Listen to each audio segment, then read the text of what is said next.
Welcome to This Wild Journey, the podcast where your body, your brain, and your battle plan come together.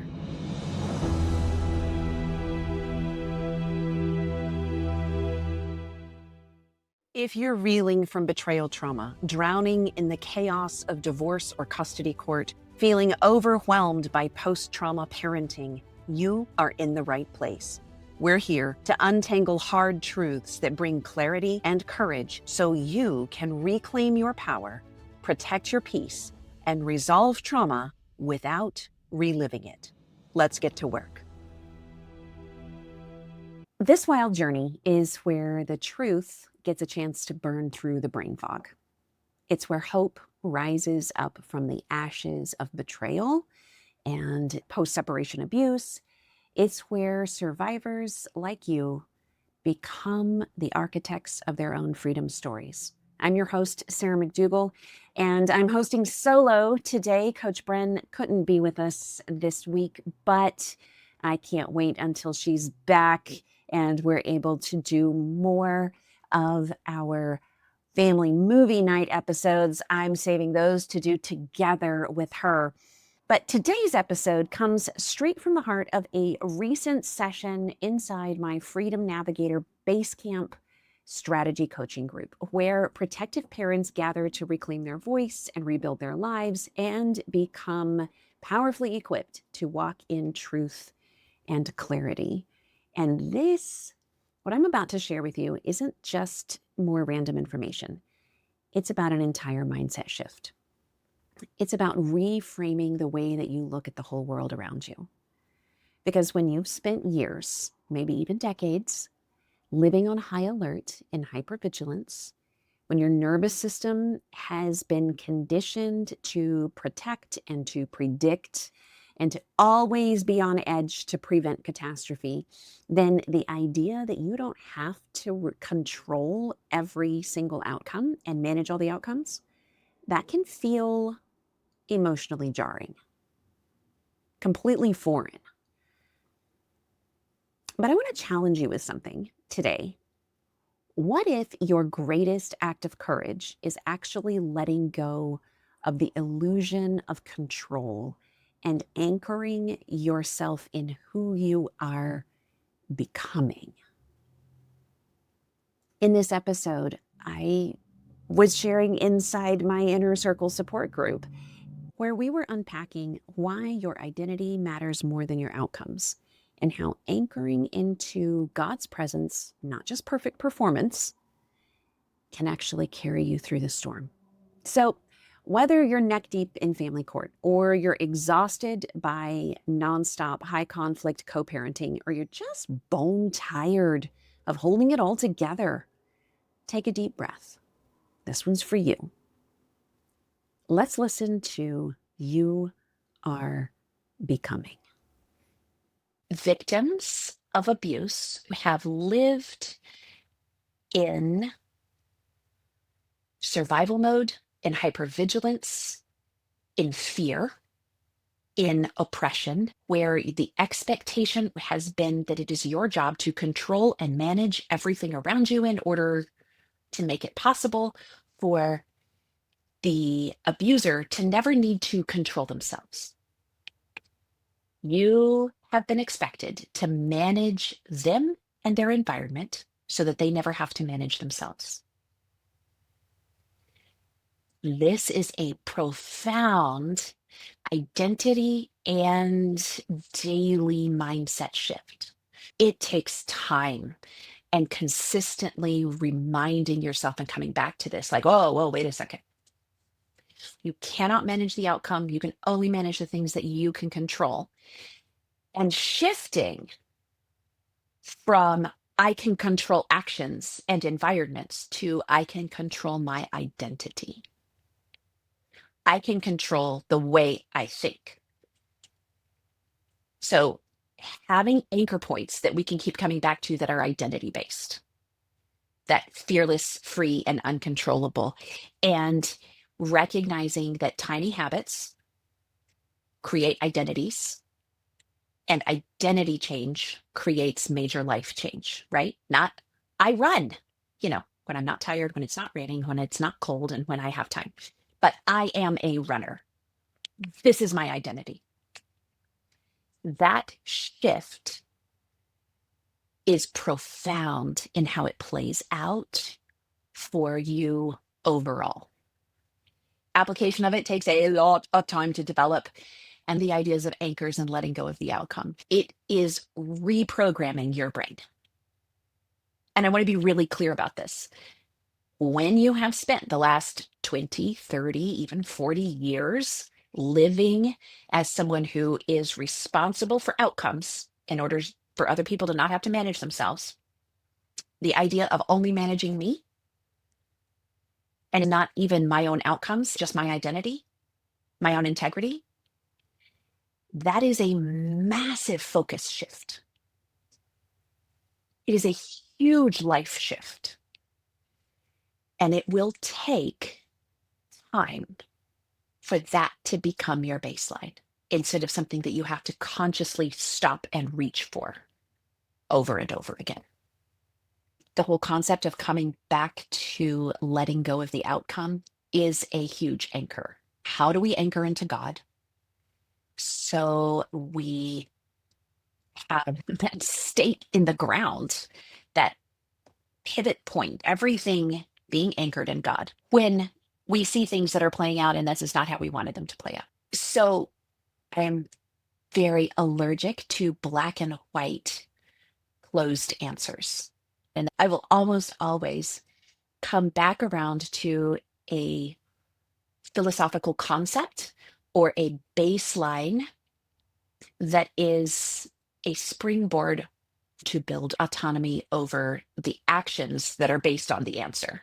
So when we're talking about anchoring this in God, first of all, and this is my perspective as a woman of strong and abiding faith, there is only one entity that loves your children even more than you do, and that is God. And God loves your children.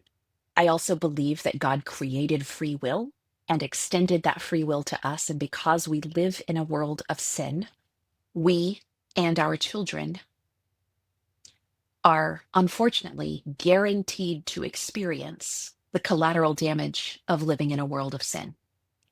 And because everyone has free will, there are times when other people use their free will for harm, and we suffer as a result of them choosing to use their free will for harm. That being said, that reality is why our primary goal as protective parents cannot effectively be to keep our children safe from all potential harm, because we do not live in a world without harm.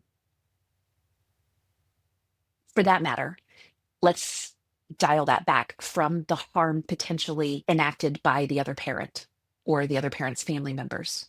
You can't guarantee that if your child gets on their bicycle to go ride in the cul-de-sac, that they won't fall and skin their knee, or that someone on a motorcycle won't come zipping through and end up colliding with your child. We cannot guarantee safety. We can't guarantee that a plane will land safely, that a car will arrive at its destination without getting hit by something else, that there will be no food poisoning when we get takeout or whatever. We cannot guarantee safety. What we can do is live in such a way that we are fearless, free, and uncontrollable, and that we are trusting that at each step of the way, we can go find answers to navigate the next step. And teaching our children to have that same courage and confidence.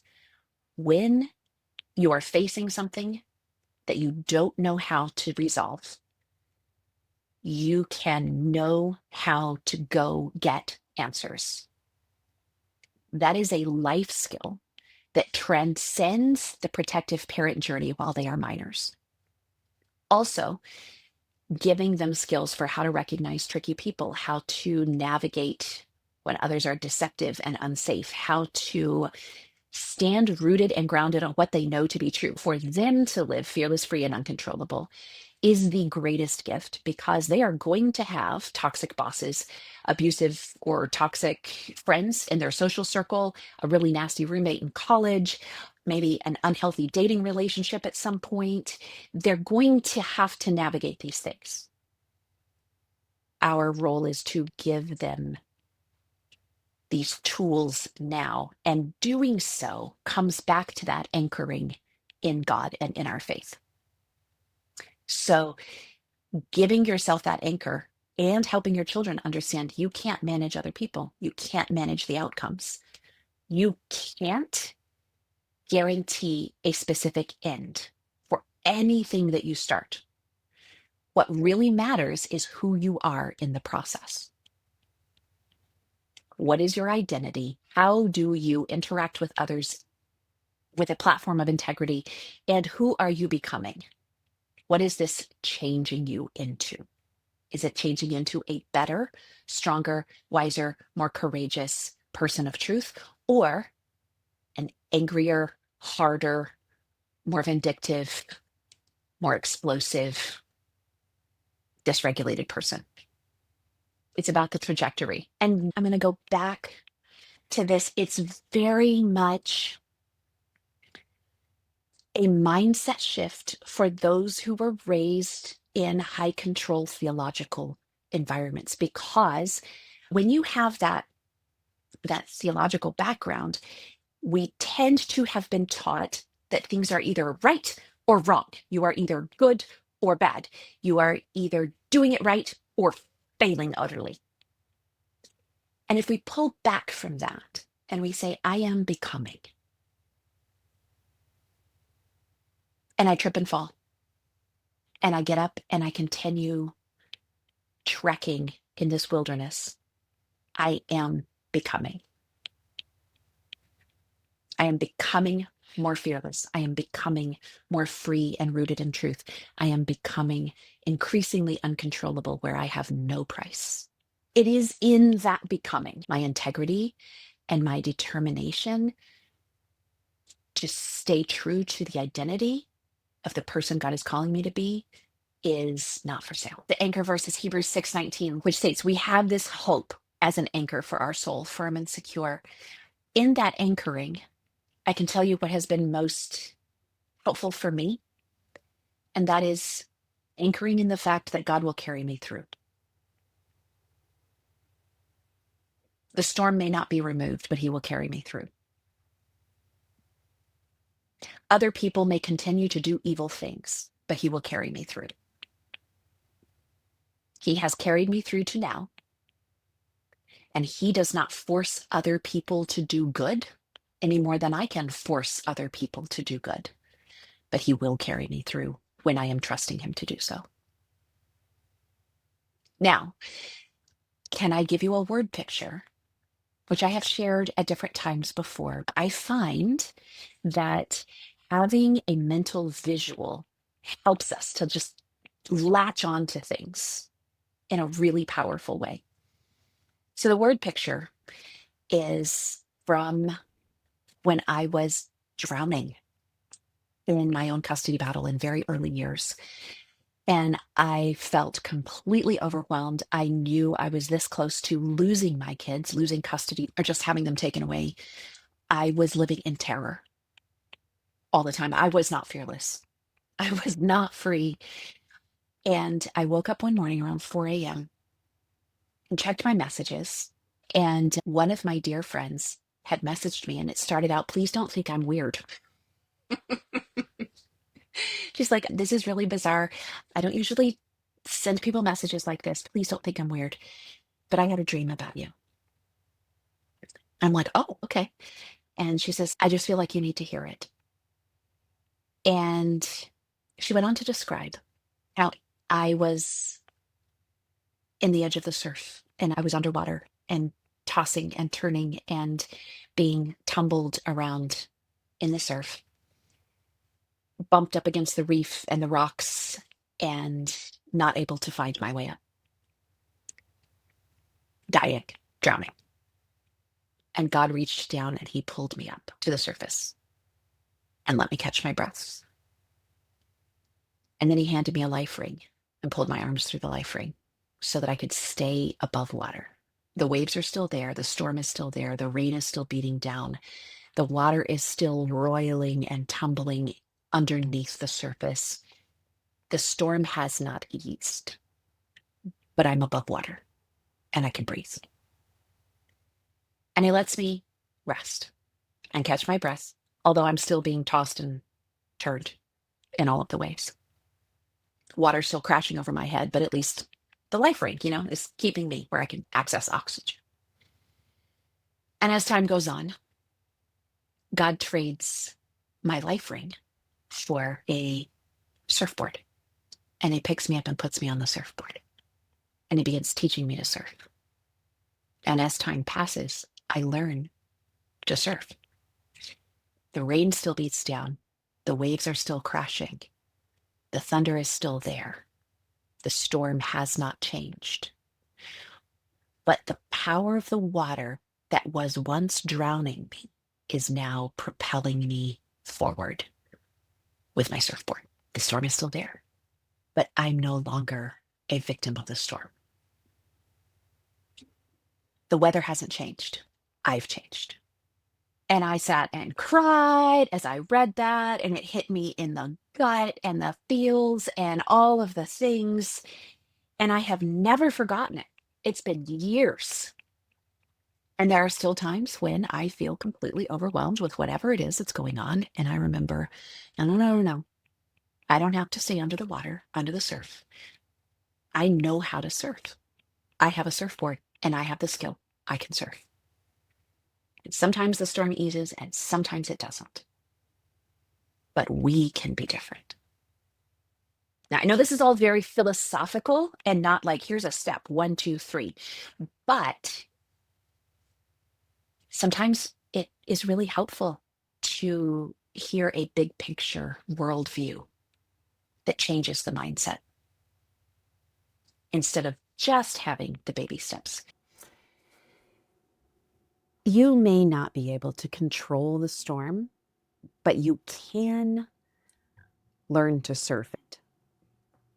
You can become the kind of parent and protector and just a whole person who isn't defined by the chaos around you, but by your character. And it's true, the waves, they might not stop. The lightning may still be crashing and flashing, but the person you're becoming is no longer drowning. Instead, you're surfing, even in the storm.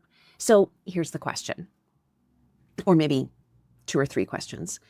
Who are you becoming when no one else is watching? And what kind of legacy are you shaping with every hard decision? What identity are you anchoring into when the outcome is completely outside of your control? That's a lot to chew on. If you're sitting here thinking, oh my goodness, this is exactly what I'm dealing with. Maybe the chaos in your life is actually that family court kind of case. Then I want to invite you to join us inside Basecamp. It's my coaching community for protective parents who are navigating post-separation abuse, family court trauma, and the weight of all of that high stakes, high conflict co-parenting with someone who you can't rely on and can't trust. Inside Basecamp, you get weekly clinic calls. You get my step-by-step tactical guides for how to navigate the system. And you get proven, battle-tested tools for clarity. On top of that, you get a supportive, judgment-free space where survivors get equipped to really fight with courage. Head over to myfreedomnavigator.com to explore Basecamp and Click on tools to see our other resources, everything from the Family Court Compass to exposing the playbook so that you can have a blueprint to anticipate your abuser's next move in family court. All of the Freedom Navigator tools are designed with one thing in mind: empowering you to become fearless, free, and uncontrollable. I know this journey isn't easy, but you don't have to be fighting it in isolation. So until next week, remember, you aren't walking this wild journey alone. Brought to you by Wilderness to Wild. www.thiswildjourneypodcast.com.